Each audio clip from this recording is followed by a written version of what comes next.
We'll sing all 4 verses. All hail the power of Jesus' name. Do so. All hail the power of Jesus' name. Let angels prostrate fall. Bring forth the royal diadem and crown him Lord of all. Bring forth the royal diadem and crown him Lord of all.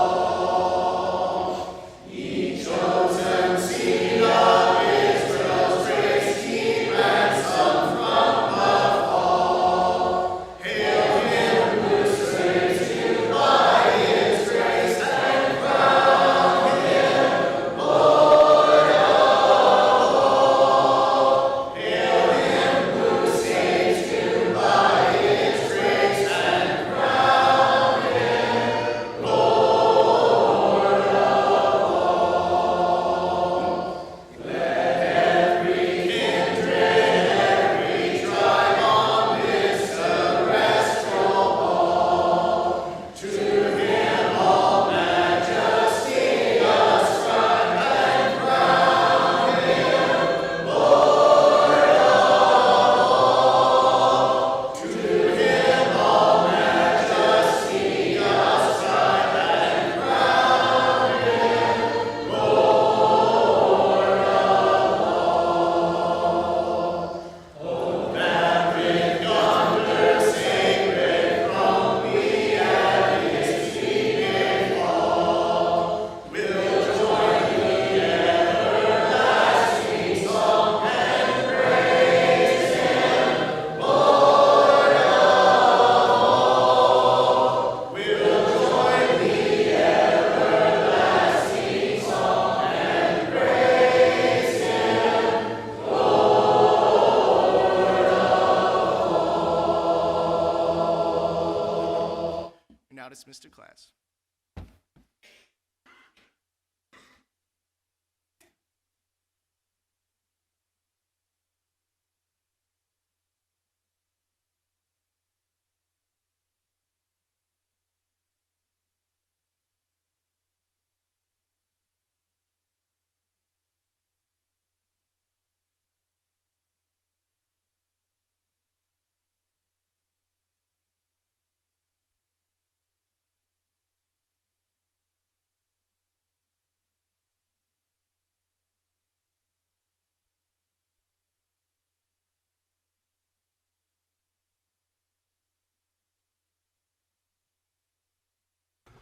Okay, so we are in Mark chapter 8. You want to be turning your Bibles there. Mark chapter 8. And actually, I think one of the more interesting cases of healing is here in Mark chapter 8, and hopefully we'll be able to talk about that and try to see why we have this particular account. So Mark chapter 8, let's review just a little bit. When we looked at Mark chapter 8, if we were to just track back through that chapter, what has happened in Mark 8?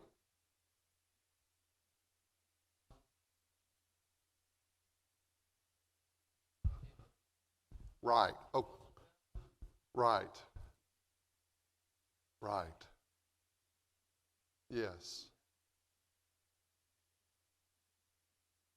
Yes. Exactly. Right. In fact, he had done it before. And that's why he says, are you not getting this? Yes. So we have there's this play back and forth between physical things that demonstrate spiritual things. And so we have the leaven issue, which is interesting because that's coming on the heels of this particular miracle.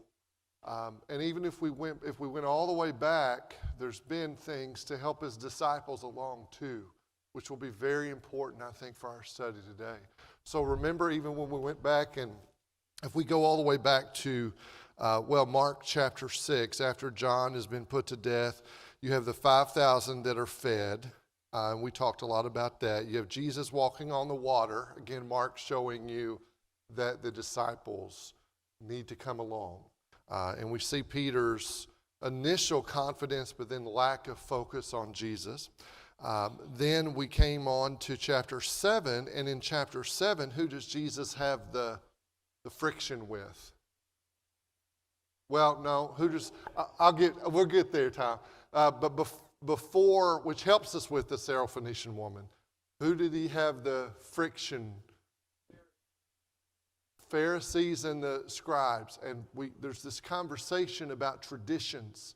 And we talked about the difference in human tradition and divine tradition. So, Mike, what's the difference in human tradition and divine tradition?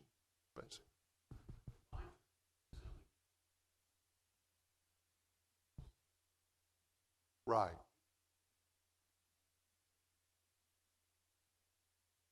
Yeah, and it's not necessarily bad, but if just something being traditional doesn't make it bad. But if that tradition is held up as something of divine origin or as being equal to God or even above what God has said, often that's the case, then that's the problem. And that's what was going on there, and that's where Jesus is having his friction. Now, today we hear a lot of people say, you're traditionalist, you're traditionalist. Well, you have to talk about what we're looking at. Sometimes we do particular things the way we do them just because that's the best way to do it. So that's not necessarily bad if everybody agrees on that, but we don't bind that as a matter of salvation. And that's where the rub kind of comes in, and that's what Jesus was talking about. In their case, not only were they binding as a matter of salvation, the thing that was a matter of salvation, honoring your father and mother, they were actually not doing that. And they were using their tradition to get around that. So Jesus talks about that. That helps set up. And remember, they also, what were they saying to Jesus? What were they worried about in Mark? What'd you say? Yeah, who he ate with, whether the disciples ate in the way that they wanted them to, cleanliness from a ceremonial standpoint, all of that kind of stuff, which is interesting. Because when we get to that Syrophoenician woman, a Canaanite woman, we have that whole incident, and we talked about why did Jesus discuss this the way he did with her, okay?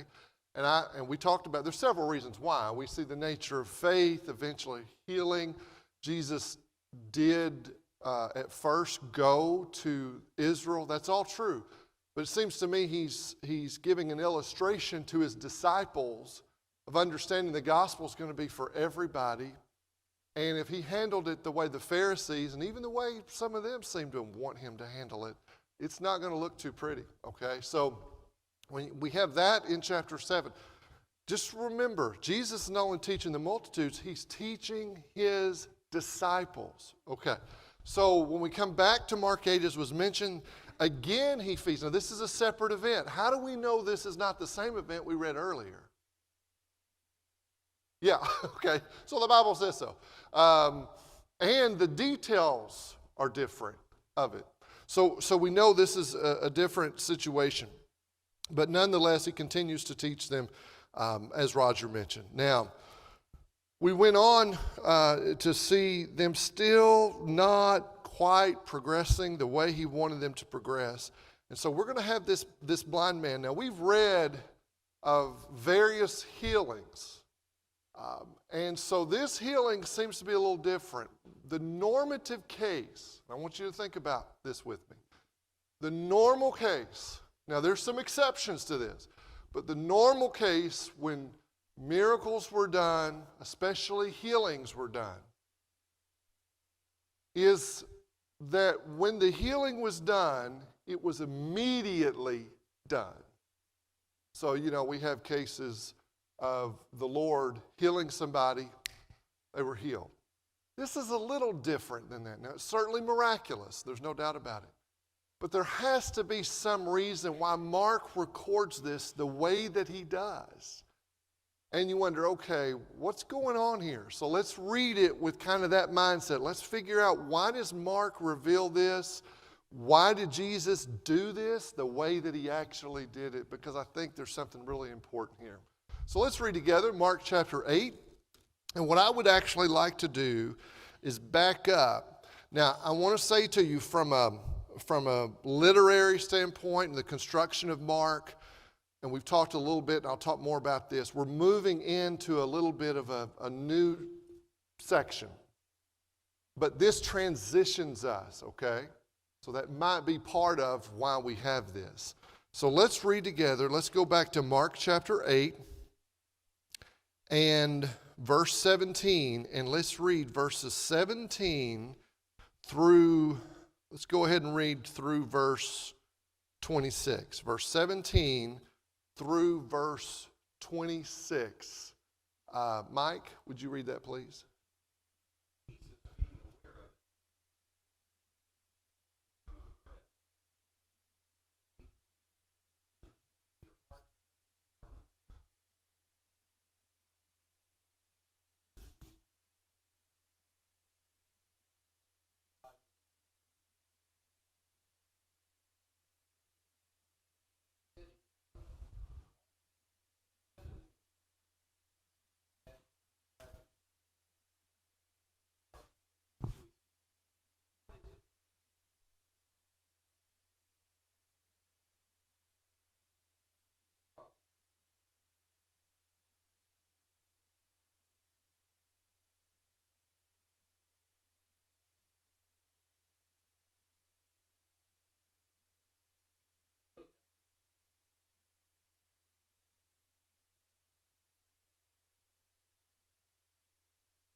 Okay, very good. Now, we've talked a little bit about Mark's revelation of what's called the Messianic secret, where he'll tell people, don't go tell everybody about this. So that's not uncommon. We kind of see that in Mark.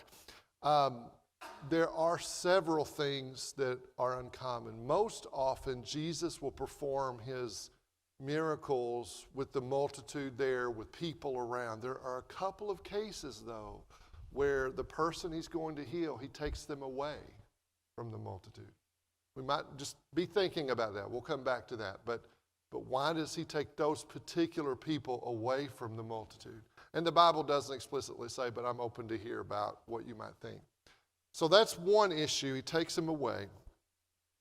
But what else is different about this miracle? Go ahead, Roger.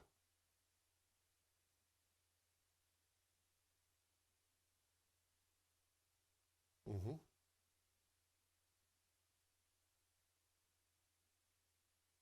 Yeah. Yeah. Want to ask about? Yeah. Mm-hmm. So let's think through some of this. So you have this. So there are these people, and they're imploring Jesus to touch him. So we would understand from that, they understand that Jesus has power to heal, or they wouldn't have brought the man to him. But I don't know if these people were just concerned about him or wanted to see what was going to happen. It just says they implored Jesus to touch this man. I don't know that you can prove it. Some have argued, and maybe I can flesh this out a little bit more, but because of when his sight starts to come back, and what does he say? What does he say? Like, yeah. So we've all been there probably. If you go to the eye doctor and they put that stuff in your eyes and you're trying to see again. So that seems a little different, because often when Jesus heals people, he just heals them. But in this particular case, but what does he say? He says they look like trees. Now, some have argued, I don't know if you can prove it. I guess somebody could have told him about trees, but it seems to me that maybe he wasn't born this way. Maybe he had lost his sight, because he says it looks like trees to me. So that's one possibility. Maybe he wasn't born this way. The Bible doesn't say he was born this way from what I can read, but he was blind. There's no doubt about that. He didn't have sight. So what might be going on here? So Jesus leads the blind man outside the village. If you look at chapter 8 and verse 23, taking the blind man by the hand. And notice that. They had brought him, and Jesus takes him by the hand. And he brings him outside of the village. There was another case where that had happened, I believe. Let me look. I think it's in chapter 7. Yeah, chapter 7 and verse 33. This other man that we had studied right after the Syrophoenician woman, the deaf man who spoke with difficulty, and they implored him to lay his hand on him. Verse 32, and Jesus took him outside from the crowd by himself and put his finger into his ears, and after spitting, he touched with the tongue and saliva, etc. So very similar. Why might he have taken these men out?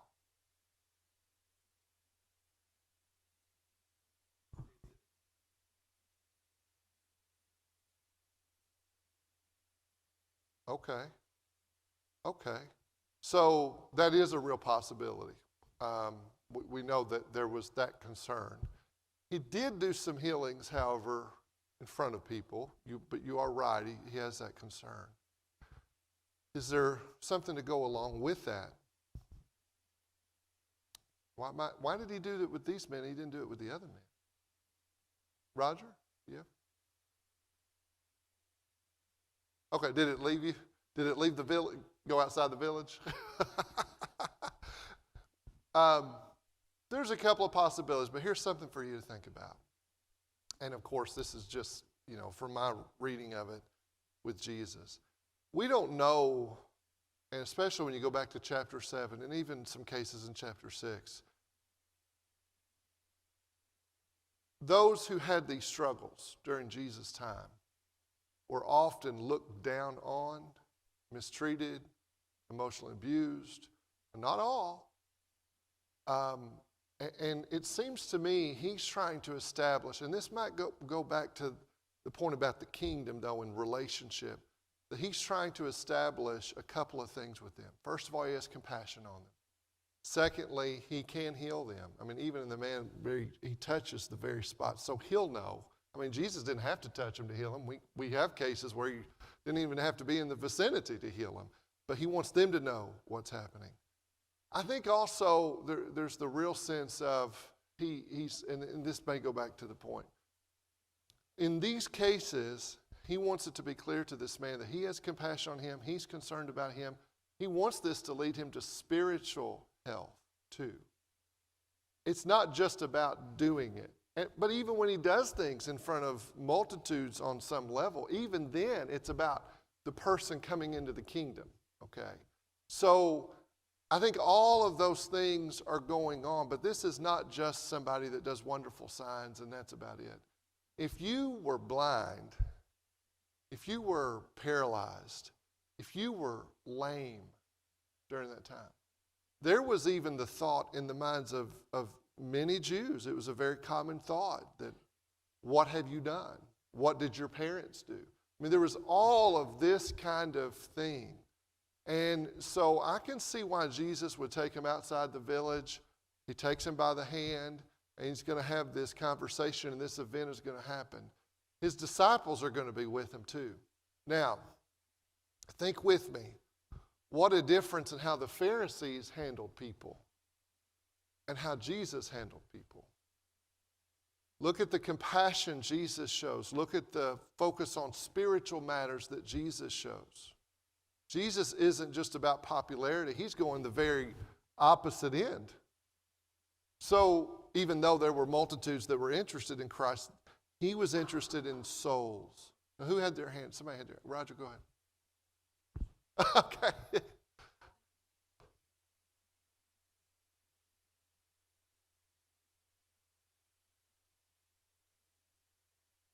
Mm-hmm. Mm-hmm. Yeah. Yeah. Yeah.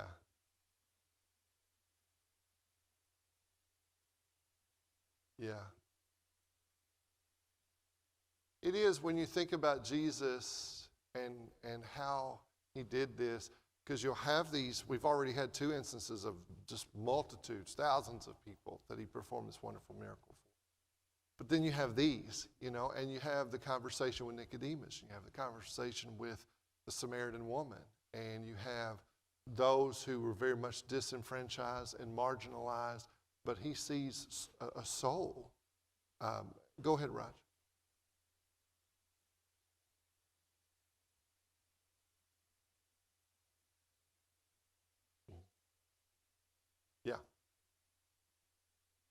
Yeah.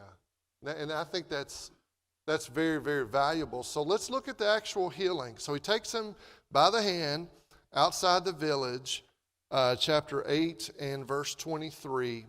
And Jesus asked him, and this is interesting to me. He says, do you see anything? So we know this, that Christ is very deliberate and intentional when he performs a miracle. I mean, if he wanted to just do this and immediately it happened and he has absolute clarity, he could have done that. I mean, that's not even a question, but it seems there's a process. Now, who would be watching this? His disciples. His disciples would know about this. Now, stay with me. So he says, do you see anything? And he didn't have absolute clarity yet. It's fuzzy to him. But he looks up, and I'm sure he's amazed at this point with what he's been through. And he says, I see men, for I see them like trees walking around. So he doesn't have absolute clarity yet. Then again, he laid his hands on him. So there's a process. So he initially lays his hands on him, and he says, what do you see? He very clearly wants this man to know that he's given him his sight back. And then he says, well, I see, but, they look like trees. And then Jesus lays his hands on him again. And notice verse 25. Then again he laid his hands on his eyes, and he looked intently and was restored and began to see everything clearly. Now, this does seem different from our normal process that we have that's so immediate and so quick. And when we begin to look at this, I mean, I don't know what all this man's past had been, but I think when Jesus does something immediate, it's because that was the purpose. If he wants to have a 2-step process, if he wants this man's eyesight to gradually come, and him really we're slowing down the process basically, it's still happening, it's still miraculous, but he's just slowing down the process for us, then he has to have a reason. And so there may be something for his disciples here more than anything. So let's think about his disciples. So we talked about the man a little bit. We noticed in chapter 7 and verse 33 something very similar to this. But what lesson is there for the disciples and even for us, possibly? And I think I'll get you in just a minute, Tom. I think there's something about spiritual sight, because remember, the disciples have been struggling. They've been slow to believe. I mean, they're making progress, but much like this man that just sees the fuzzy images here, they kind of see the fuzzy image. And just think about maybe, what is he doing for his disciples? Because he does this for a reason. I'll mention a few things and I'll get to you, Tom. I think possibly, and many have indicated, that the miracle of Jesus was meant to demonstrate the disciples' own partial vision spiritually. And if we look at the context, if you look at Mark 8 and verse 18, in that previous miracle regarding the 4,000 being fed, what was it Jesus says to them? Look at verse 17. Jesus, aware of this, said to them, why do you discuss the fact that you have no bread? Do you not yet see or understand? Now he's talking about spiritually. Do you have a hardened heart? Having eyes, do you not see? And having ears, do you not hear? And do you not remember? And he takes them back. And then we come down to this man, and he has partial sight at first. Is it possible Jesus is illustrating to his disciples they still need to progress to absolute clarity? It's possible. Very possible. What were you going to say, Tom? Okay. Okay. Sorry. Mhm.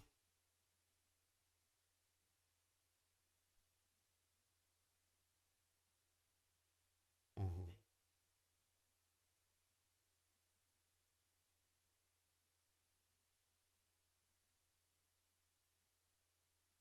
Mhm.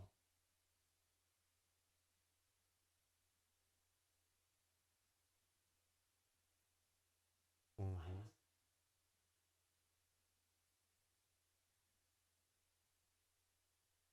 Right. Well, and to that point, I told you this is going to help transition. Look at what's happening here. Where are we going? We're about to move on to this section about Jesus being the Son of the living God and that discussion with Peter. So can you see what Mark's doing? Now remember, Mark is all about action. But what he's doing with the action is he's showing you the master teacher's work, not only by what he says, but by what he does. This is all about what Jesus does. So think about this. Even Jesus' actions, not just his words, are with design, and they're orchestrated and constructed just perfectly to bring about more spiritual clarity for those who will listen. And that's what he's doing with his disciples. So, we could just read through Mark and say, well, that's kind of interesting. I wonder what that part about the spit's all about, and then move on. But there's way more here, I think, that we see in this particular context, and we're going to look at another passage. So let me give you another example where we have something kind of progressive. Yeah, go ahead. Go ahead. Do you think the blind man had faith? Oh, that's a great question. Something I read was Mhm.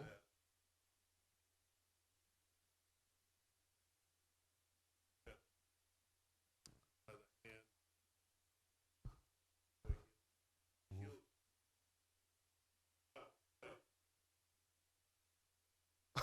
Yeah. Yeah. Come to faith. I did read something along that line where, now often, let me say this, that to Kevin's point, there are times when people who are being healed themselves show faith. Even the Syrophoenician woman, we see Jesus ends up healing because of her great faith. Others were healed and they didn't have faith till the end of it, like with the apostles. But is it possible that this man, as it begins, at first he didn't trust maybe, and his trust is progressing? Is that what you're saying, kind of, Kim? Yeah.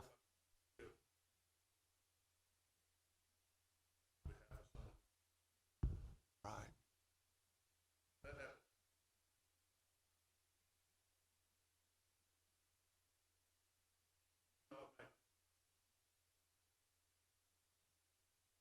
Mm. Yeah. I just had a thought that popped in my head. That happens every once in a while. But to Kevin's point, what's interesting is how this is the reverse of what happened when Jesus was walking on the water with Peter, if you remember.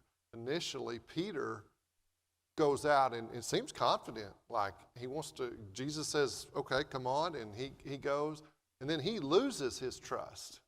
And then he starts here, this blind man probably begins where Peter kind of was ending, with a lack of trust, and it seems it is progressing, and the healing is progressing, and in the process, the Lord's doing a couple of things. He's showing them they need to grow in their faith and their understanding and keep trusting him, and the more you trust me, the more clarity you're going to see. So that would make sense. That's very good. Go ahead there.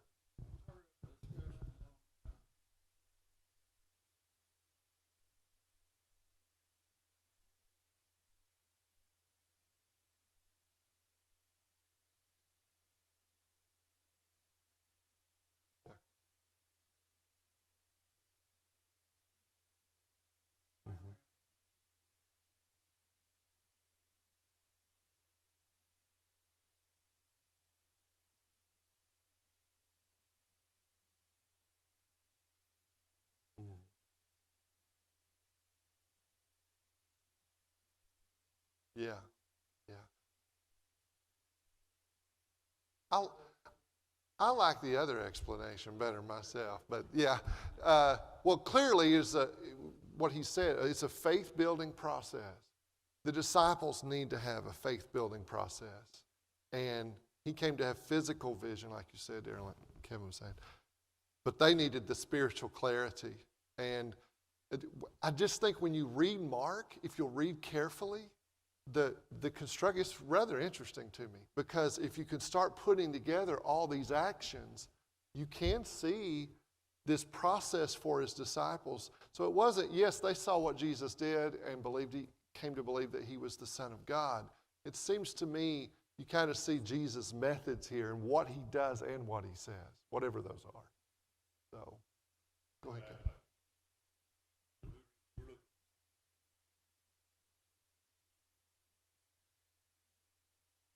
Mm-hmm.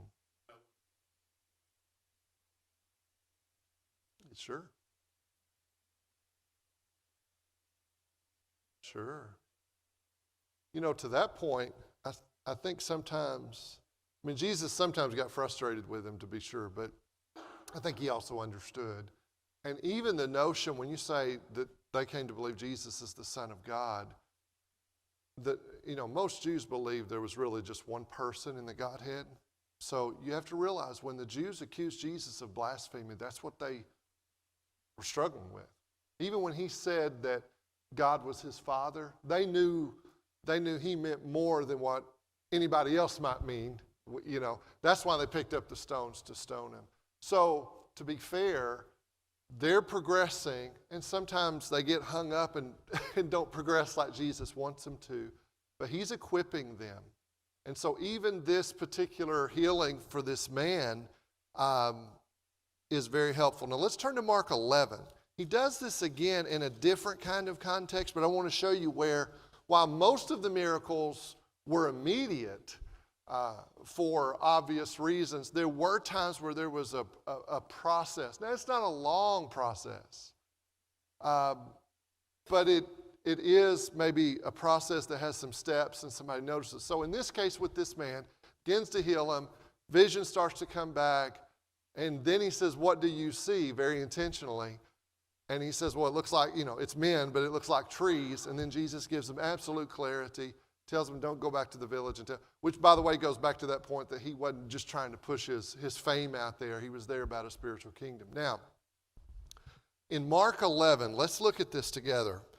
This is in a context where Jesus is warning of the imminent destruction of Jerusalem, which we know happened in AD 70.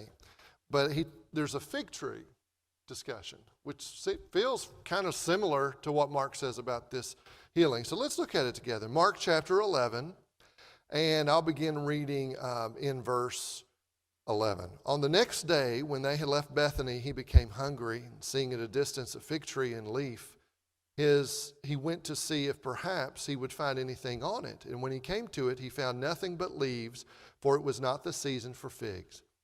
He said to it, "May no one ever eat fruit from you again." And his disciples were listening. Then they came to Jerusalem, and he entered the temple and began to drive out those who were buying and selling in the temple, and overturned the tables of the money changers and the seats of those who were selling doves. And he would not permit anyone to carry merchandise through the temple. Come on down with me in verse 18. The chief priests and the scribes heard this, and they began seeking how to destroy him, for they were afraid of him, for the whole crowd was astonished at his teaching. And when evening came, they would go out of the city, and as they were passing by in the morning, they saw the fig tree withered from the roots up. Being reminded, Peter said to him, "Rabbi, look, the fig tree which you cursed has withered." And Jesus answered, saying to them, "Have faith in God." Okay, so kind of the same type of thing. I mean, now his point is, if Israel has rejected the Messiah and Jerusalem is going to be destroyed, you need to put your trust in God. And there's several things we could talk about. But my point is, you have that initial statement and the disciples are listening, and I'm sure wondering, okay, what exactly is that about? Then later on, they come and they see this thing's withered. which was all a figure, I think, of God's judgment. But my point is, what does that show? It shows that he's the Son of God. It shows that he's the master teacher. Who did he do it for? Why did he do it that way?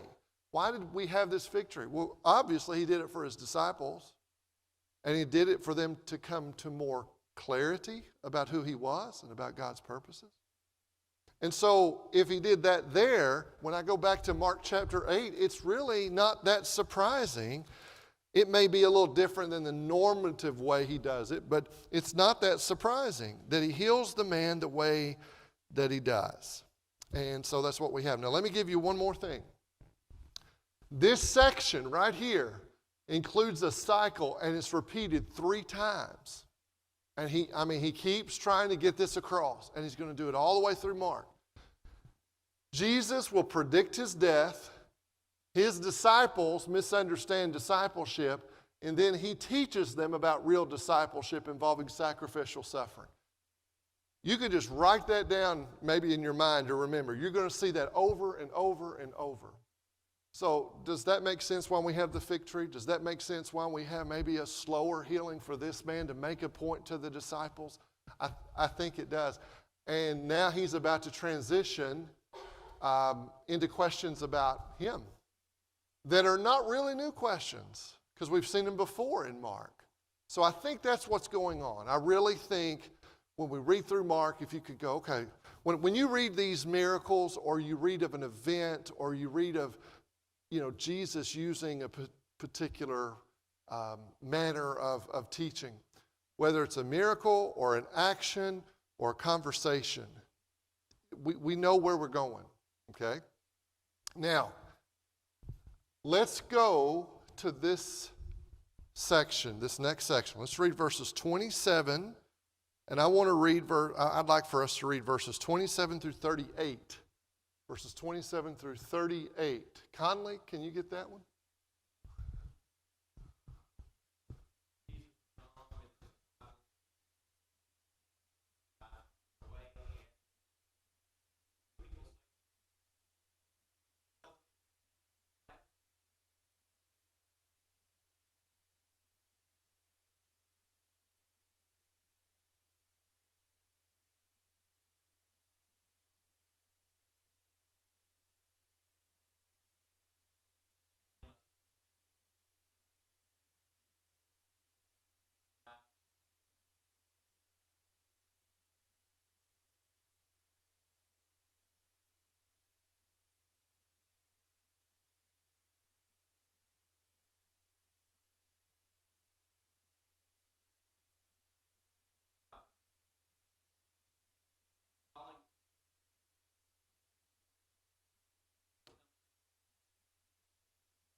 Thank you. Now, after healing blindness, it kind of makes sense that we move right into this area. I will tell you this question.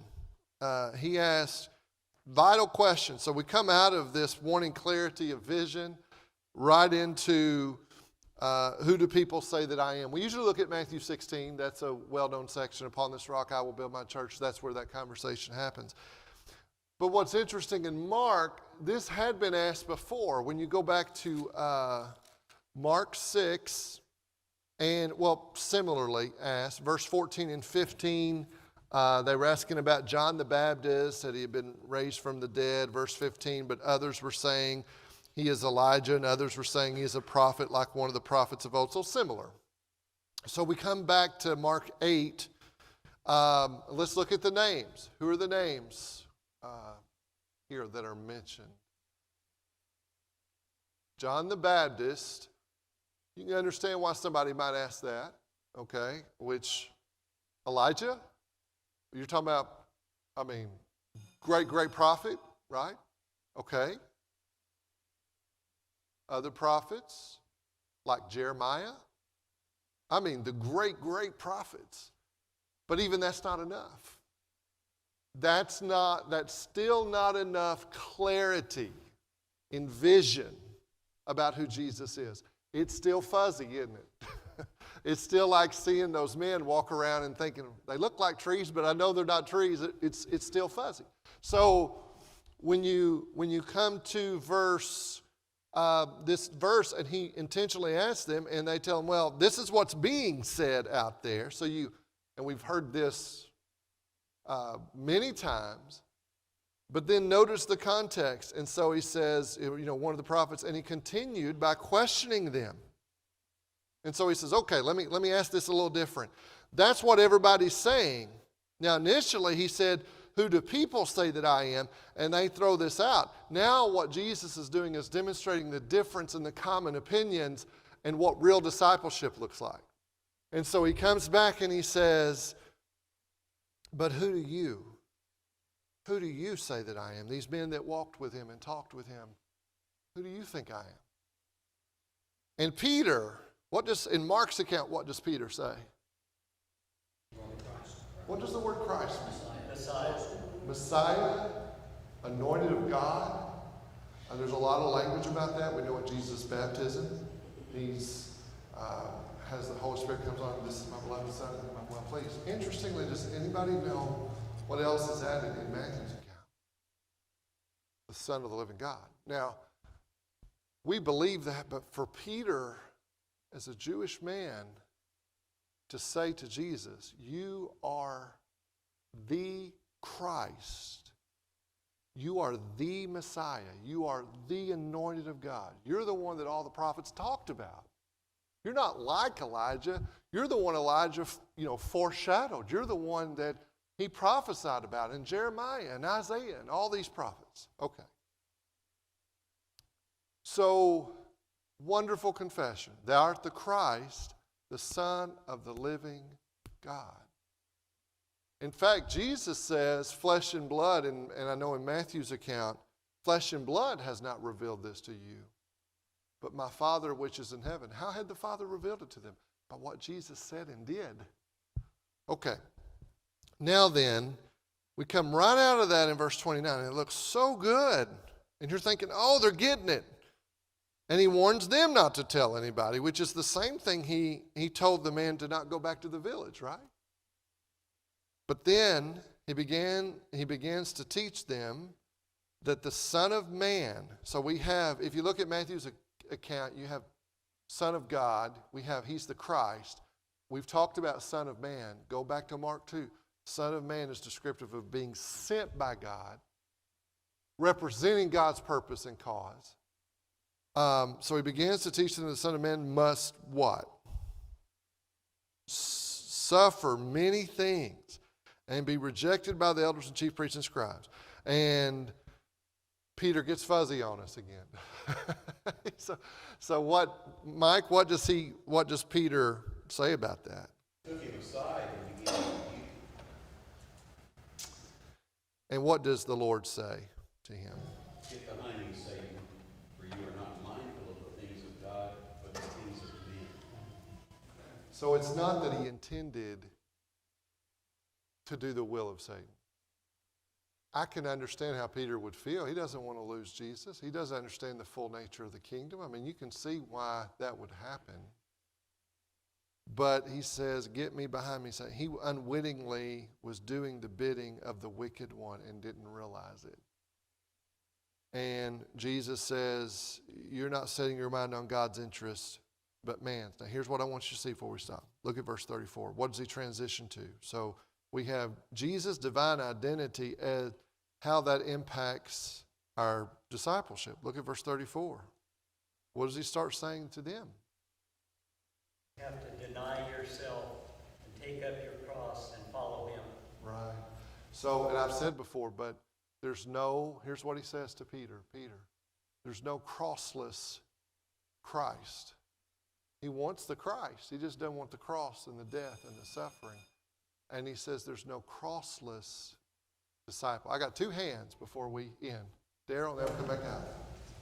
I've been in a situation before where I knew the answer to a question, but I didn't really fully understand it. Happened to me a lot in college. I Yeah. knew this is how I need to respond, but I don't know all the ins and outs of it. That's a good, I think that's where Peter is. yeah, sure. I think that's right. Alan? I think it also tells us where Jesus is too, that he's struggling with this himself, as he will later. But this statement had such a visceral impact on him to make that response. Yeah. That he is, this whole fact that he's going to go through this is a real struggle. And he knows Satan's attacking him. Yes. That's good. We'll stop there.